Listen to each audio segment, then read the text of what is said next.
Good morning students.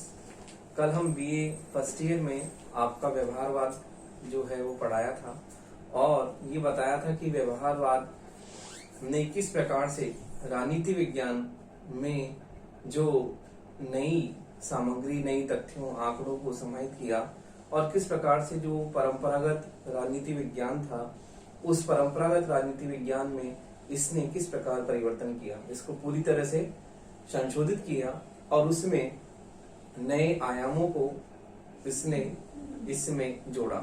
तो देखिए, कल व्यवहारवाद में हमने पढ़ा था कि किर्कपैट्रिक ने 4 इसकी प्रकृति बताई थी। उसमें से हम देखते हैं, एक बार दोबारा उसको देख लेते हैं कि किर्कपैट्रिक ने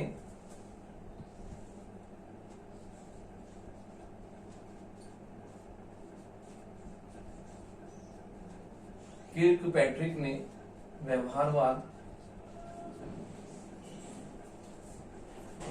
की 4 प्रकृति बताई थी और उसमें उसने बताया था कि सबसे प्रमुख व्यक्ति, दूसरा बताया था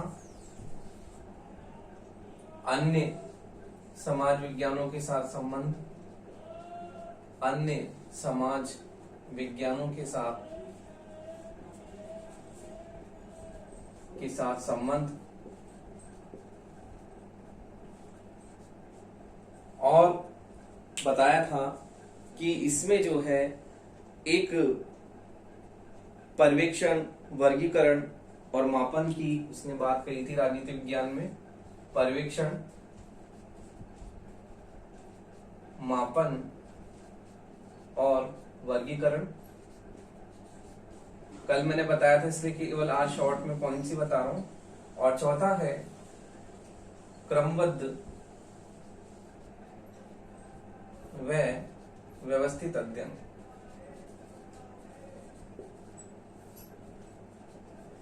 क्रमबद्ध व व्यवस्थित अध्ययन। तो देखिए, किर्कपैट्रिक ने व्यवहारवाद की 4 प्रकृति, 4 प्रमुख विशेषताएं बताई थी, जो कल मैंने आपको बताई थी। वापस रिपीट कर रहा हूं कि कल कुछ पॉइंट्स नीचे शायद नहीं आप लोगों को दिख रहे थे। तो देखिए, सबसे प्रमुख जो है व्यक्ति को माना कि अध्ययन की मूल इकाई क्या है? व्यक्ति। और अध्ययन जो है, अध्ययन का केंद्र बिंदु व्यक्ति है और अध्ययन चारों ओर से व्यक्ति के ही इर्द गिर्द घूमता है। अगला है राजनीति विज्ञान का अन्य समाज विज्ञानों के साथ क्या है? संबंध है, जिसे हमने अंतर अनुशासनात्मक दृष्टिकोण आपके सिलेबस में है, हम आगे पढ़ेंगे। तो अंतर अनुशासनात्मक संबंध का मतलब है कि राजनीति विज्ञान जो है एक समाज विज्ञान का विषय है और एक समाज विज्ञान का विषय होने के कारण इसका अन्य विषयों के साथ में क्या है? सह संबंध पाया जाता है। फिर है पर्यवेक्षण, मापन और वर्गीकरण, अर्थात राजनीति विज्ञान में पर्यवेक्षण, मापन और वर्गीकरण की इकाइयों को समाहित करना। अगला है क्रमबद्ध व व्यवस्थित अध्ययन, अर्थात राजनीति विज्ञान का अध्ययन एक विशुद्ध विज्ञान की तरह किया जाना चाहिए और इसका अध्ययन क्रमबद्ध और व्यवस्थित रूप से किया जाए। तो इस प्रकार से किर्कपैट्रिक ने 4 प्रकृति, 4 विशेषताएं बताई, जो मैंने आपको बताई। तो इस प्रकार से राजनीति विज्ञान का जो अध्ययन है वह अध्ययन नए तरीकों से किया जाने लगा। अब अध्ययन में जो अध्ययन का परंपरागत स्वरूप था वह परिवर्तित होने लगा और दूसरे महायुद्ध के बाद में अध्ययन की इकाइयां सब परिवर्तित हुई, अध्ययन की जो पद्धतियां हैं वो भी परिवर्तित हुई और व्यवहारवादी आंदोलन ने जो है इसमें बहुत ही महत्वपूर्ण योगदान दिया। राजनीति विज्ञान एक विशुद्ध विज्ञान के रूप में इसका व्यवस्थित और क्रमबद्ध अध्ययन शुरू होने लगा। यह भी अन्य समाज विज्ञानों की तरह एक स्वतंत्र विषय के रूप में इसका अस्तित्व उभर कर आया और इस प्रकार व्यवहारवादी आंदोलन ने राजनीति शास्त्र को एक विशुद्ध विज्ञान के रूप में एक स्वतंत्र और व्यवस्थित अध्ययन इसमें शुरुआत की। तो देखिए, हम देखते हैं अब व्यवहारवाद ने इसके क्या उद्देश्य हैं। तो देखिए, व्यवहारवाद के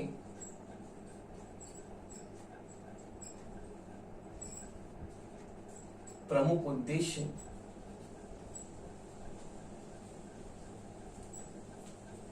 व्यवहारवाद के प्रमुख उद्देश्य इस प्रकार है। तो देखिए, व्यवहारवाद के प्रमुख उद्देश्य एवं लक्ष्य।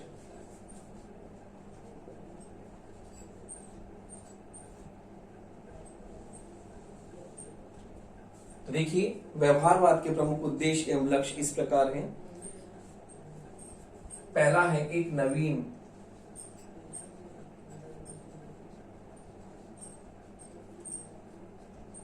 राजनीति विज्ञान की स्थापना।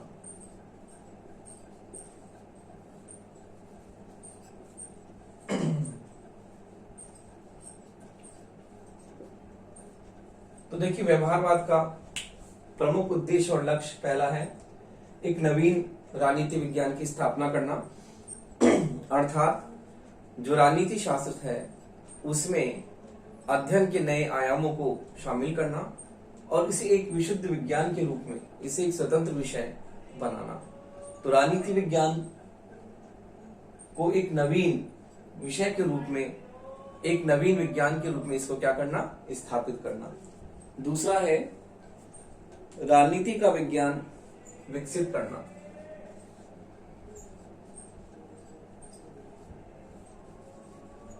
राजनीति का विज्ञान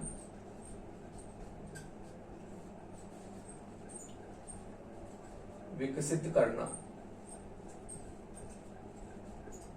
तो देखिए, इसका दूसरा उद्देश्य है राजनीति का विज्ञान विकसित करना, अर्थात एक नए विषय के रूप में इसे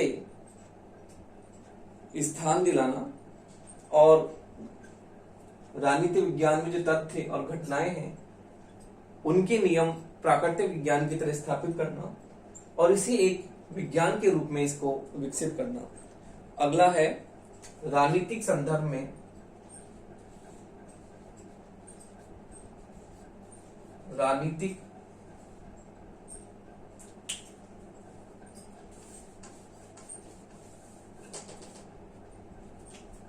अगला है राजनीतिक संदर्भ में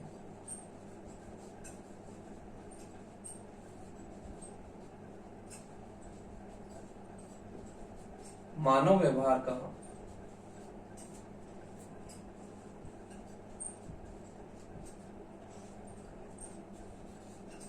अध्ययन करना।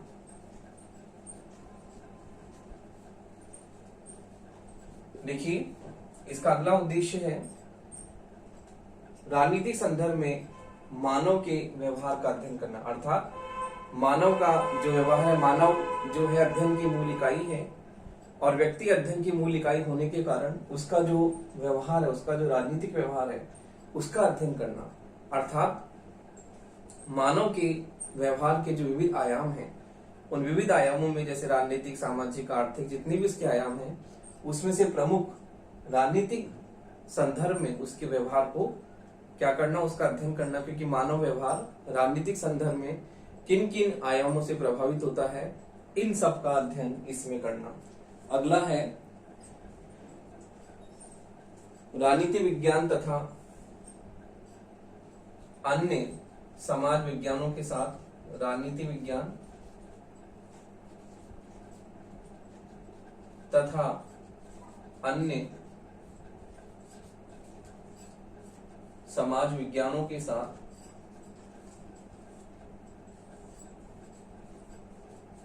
तथा अन्य समाज विज्ञानों के साथ घनिष्ठ संबंध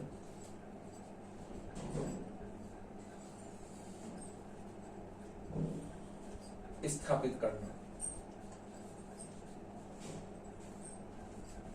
क्योंकि राजनीति शास्त्र एक समाज विज्ञान का विषय है और जिस प्रकार समाज विज्ञान के अन्य विषय अर्थशास्त्र है, समाजशास्त्र है, इतिहास है, मनोविज्ञान है, दर्शन शास्त्र है, तो इनका क्या है, आपस में सह संबंध, अर्थात समाज विज्ञान के सभी विषय एक दूसरे से क्या है, अंतर संबंधित हैं, जिसे कि हम अंतर अनुशासनात्मक दृष्टिकोण के रूप में अगली कक्षाओं में पढ़ेंगे। तो राजनीति विज्ञान का क्या है, अन्य समाज विज्ञानों के साथ घनिष्ठ संबंध स्थापित करना। राजनीति विज्ञान एक समाज विज्ञान का विषय है, इस कारण से ये अन्य विषयों के साथ में क्या है, इसका सहसंबंध पाया जाता है और राजनीति विज्ञान में अन्य विषयों से जो भी लक्षण, विशेषताएं, जो भी ग्रहण करने योग्य चीजें हैं उनको इसमें क्या है, ग्रहण किया जा सकता है, अर्थात एक दूसरे की विशेषताओं को समाहित करना, एक दूसरे के लक्षणों को ग्रहण करना। तो देखिए राजनीति विज्ञान का संबंध अन्य समाज विज्ञानों के साथ स्थापित करना है। अब अन्य उद्देश्य में देखते हैं हम। अन्य उद्देश्य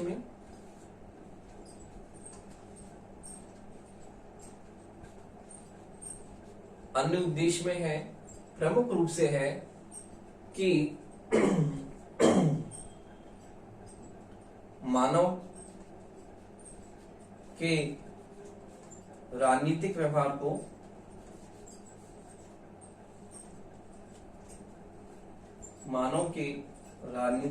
व्यवहार को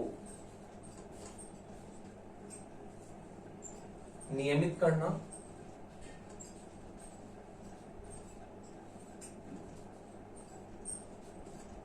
दूसरा है भविष्यवाणी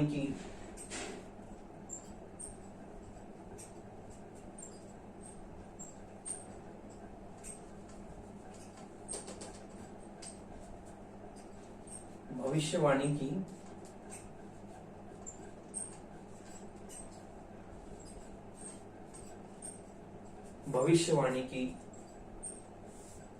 संभावना व्यक्त करना।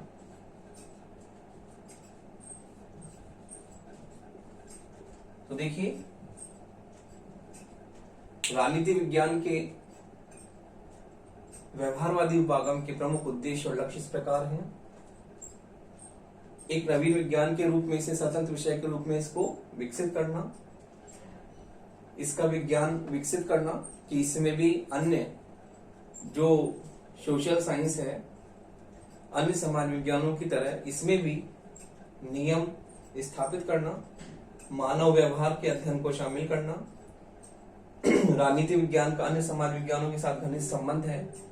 और फिर अन्य उद्देश्य मानव के राजनीतिक व्यवहार को नियमित करना कि मानव के राजनीतिक व्यवहार के कुछ नियम हैं जिनका सामान्यीकरण किया जा सकता है, और फिर उसके आधार पर भविष्यवाणी की संभावना व्यक्त करना कि इस विषय में भविष्यवाणी भी, जिस प्रकार से हम विज्ञान में भविष्यवाणी की बात करते हैं कि भविष्यवाणी की जा सकती है, इसी प्रकार से इसमें भी भविष्यवाणी की संभावनाएं व्यक्त करना।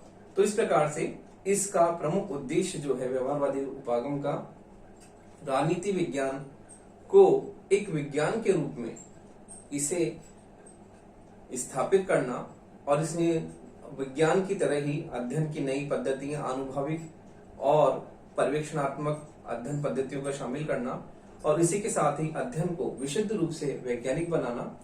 तो इस प्रकार इस व्यवहारवादी उपागम का प्रमुख उद्देश्य है राजनीति विज्ञान का अध्ययन, जो विज्ञान की तरह ही विशुद्ध रूप से एक व्यवस्थित और क्रमबद्ध रूप से एक वैज्ञानिक तरीके से नई तकनीकों के साथ में इसका अध्ययन शुरू करना। तो देखिए इसके उद्देश्य हमने पढ़े। अब आगे हम देखते हैं कि व्यवहारवादी उपागम में जो डेविड ईस्टन है, उस डेविड ईस्टन ने इसकी 8 प्रमुख विशेषताएं बताई हैं, तो हम उसके बारे में देखते हैं।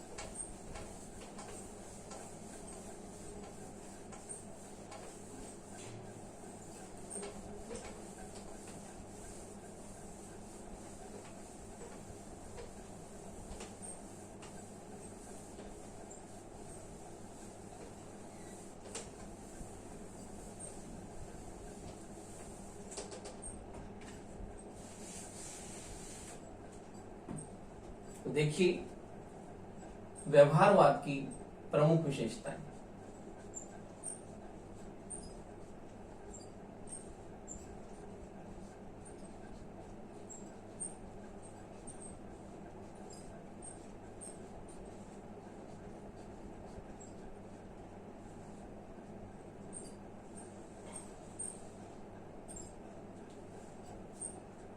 तो देखिए व्यवहारवादी उपागम को विकसित करने में कई राजनीति शास्त्रियों का, राजनीति वैज्ञानिकों का महत्वपूर्ण स्थान है। हिंज यूलाई और चार्ल्स मैरियम, हर्बर्ट साइमन और डेविड ईस्टन। कल मैंने आपको बताया था डेविड ईस्टन ने 1953 में अपनी किताब लिखी पॉलिटिकल सिस्टम, जो कि राजनीति विज्ञान में एक व्यवस्थित और क्रमबद्ध अध्ययन के रूप में बहुत ही महत्वपूर्ण इस पुस्तक का योगदान है और राजनीति विज्ञान में आधुनिक दृष्टिकोण को इस पुस्तक ने विकसित करने में बहुत ही महत्वपूर्ण भूमिका जो है निभाई है। तो देखिए, इसमें डेविड ईस्टन जो है प्रमुख रूप से एक विचारक है जिसने व्यवहारवाद की 8 विशेषताएं बताई है। तो देखिए, डेविड ईस्टन के अनुसार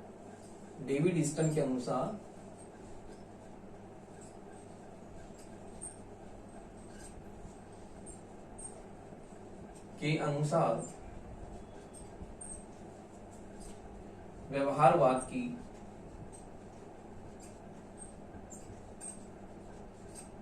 8 प्रमुख विशेषताएं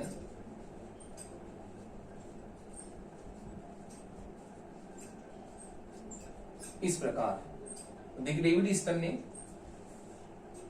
व्यवहारवादी अध्ययन का प्रमुख रूप से विशद और व्यापक रूप से इसने इसका विश्लेषण किया और अपने सिद्धांतों को इसने निर्मित किया कि व्यवहारवादी अध्ययन को इसने अपने पुस्तक में इसका प्रमुख रूप से वर्णन किया और व्यवहारवाद की प्रमुख विशेषताएं बताई हैं। पहली विशेषता है नियमन।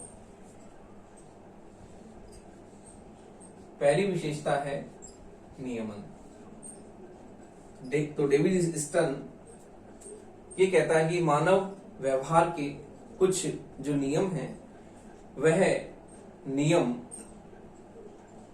राजनीति विज्ञान के अध्ययन में इन नियमों का जो निर्माण है वह संभव है और व्यवहारवादी मानते हैं कि मनुष्य के राजनीतिक व्यवहार में कुछ एक सामान्य नियम होते हैं जिन नियमों का जो है हम नियमन कर सकते हैं। अर्थात मनुष्य के व्यवहार में इन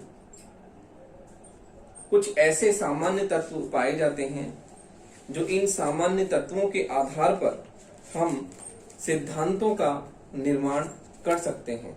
तो देखिए, नियमन में हम ये देखते हैं कि नियमन का अर्थ है कि कुछ मानव के व्यवहार में एक ऐसे सामान्य तत्व मानवीय व्यवहार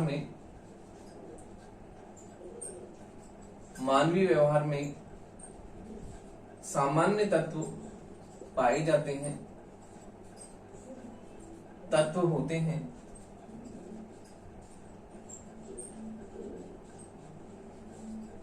जिनका नियमन किया जा सकता है।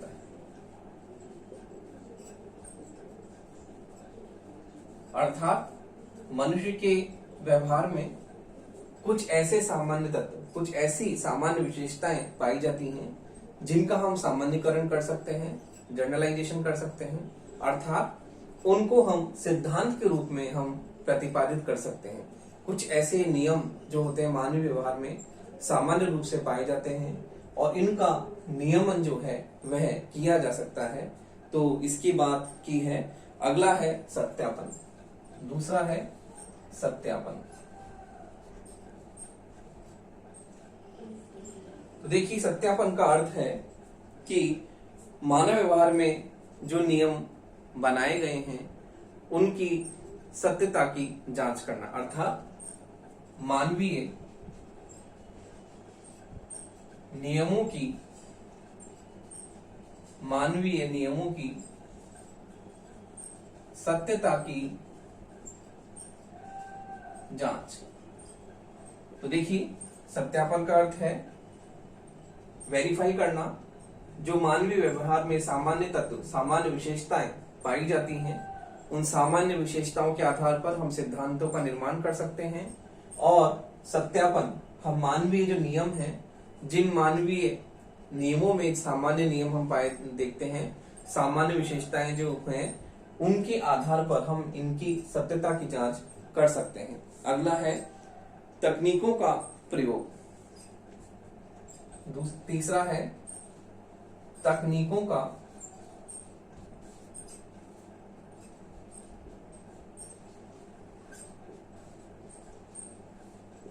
तो देखिए, हम मानवीय नियमों की सत्यता की बात इसमें करते हैं कि सत्यापन करके हम इसे एक वैज्ञानिक विषय के रूप में इसको स्थापित कर सकते हैं।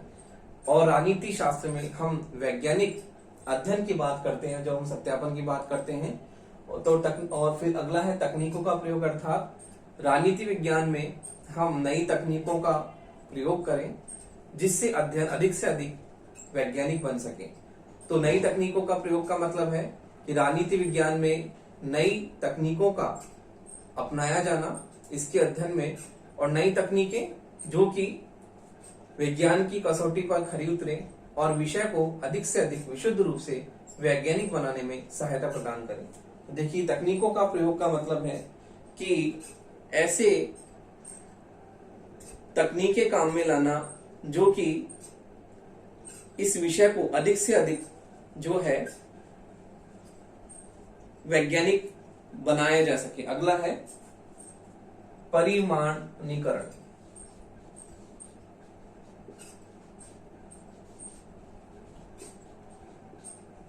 परिमाणीकरण अर्थात जो इकट्ठे किए गए तथ्य, इकट्ठे किए गए तथ्य और आंकड़े हैं, तथ्य आंकड़े या सामग्री जो है, जो भी शोधकर्ता ने इकट्ठी की है, उन इकट्ठे किए गए तथ्य, आंकड़े और सामग्री जो है उनका विशुद्ध रूप से उन तथ्यों आंकड़ों का पुनः पर्यवेक्षण करना,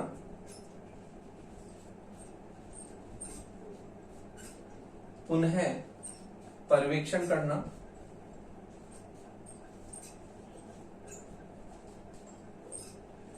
देखिए परिमाणीकरण जो शोधकर्ता अपने शोध के समय जो इकट्ठे किए गए तथ्य, आंकड़े, सामग्री है उनका पुनः पर्यवेक्षण करना और पर्यवेक्षण करके जो है उनको वैज्ञानिकता की कसौटी पर उनको जांचना। तो देखिए परिमाणीकरण में हम देखते हैं कि अधिक यथार्थ एवं इनको शुद्ध बनाया जा सके। अगला है मूल्य निर्धारण। अगला है मूल्य निर्धारण। तो देखिए इसमें जब हमने परंपरागत दृष्टिकोण पढ़ा था और उसमें देखा था कि राजनीति विज्ञान में परंपरागत दृष्टिकोण आदर्शपरक है और मूल्यों की बात करता है, जबकि ये अध्ययन मूल्यों के प्रति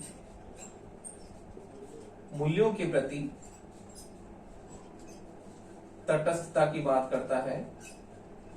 मूल्यों के प्रति तटस्थता अर्थात अध्ययन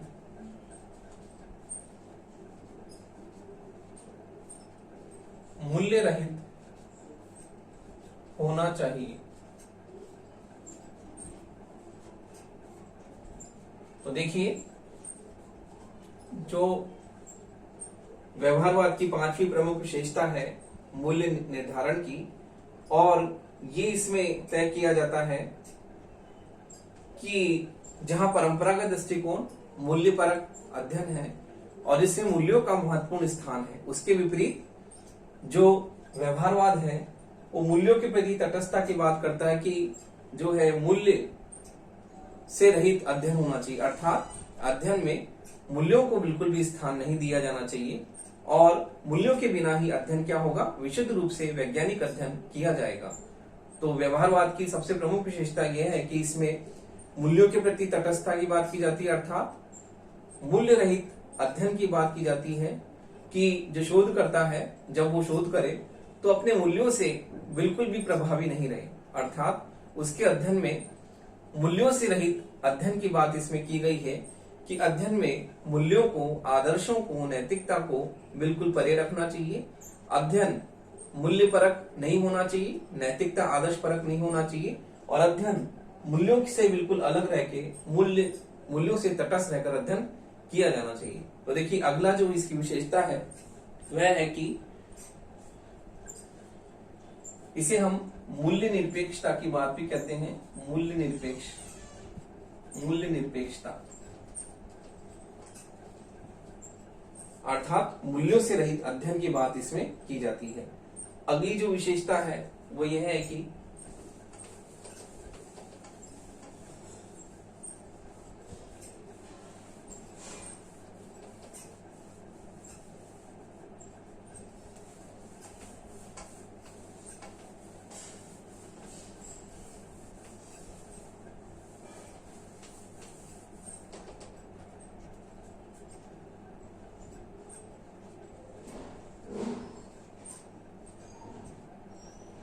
अगली है व्यवस्थित अध्ययन।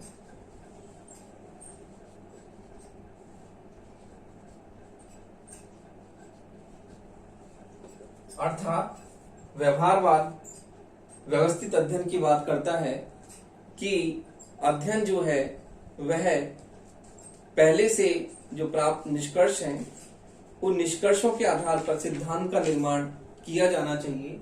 तो इस प्रकार व्यवस्थित और क्रमबद्ध अध्ययन की बात इसमें कही गई है। अगला है शुद्ध विज्ञान का निर्माण। अगली विशेषता है शुद्ध विज्ञान का निर्माण। अर्थात अध्ययन जब वैज्ञानिक रूप से होगा तो वैज्ञानिक तरीके से होने के कारण इसमें जो है सिद्धांतों का निर्माण होगा और शुद्ध विज्ञान के रूप में जो सामाजिक समस्याएं हैं उन सामाजिक समस्याओं को यह सुलझा पाएगा। अगला है समग्रता।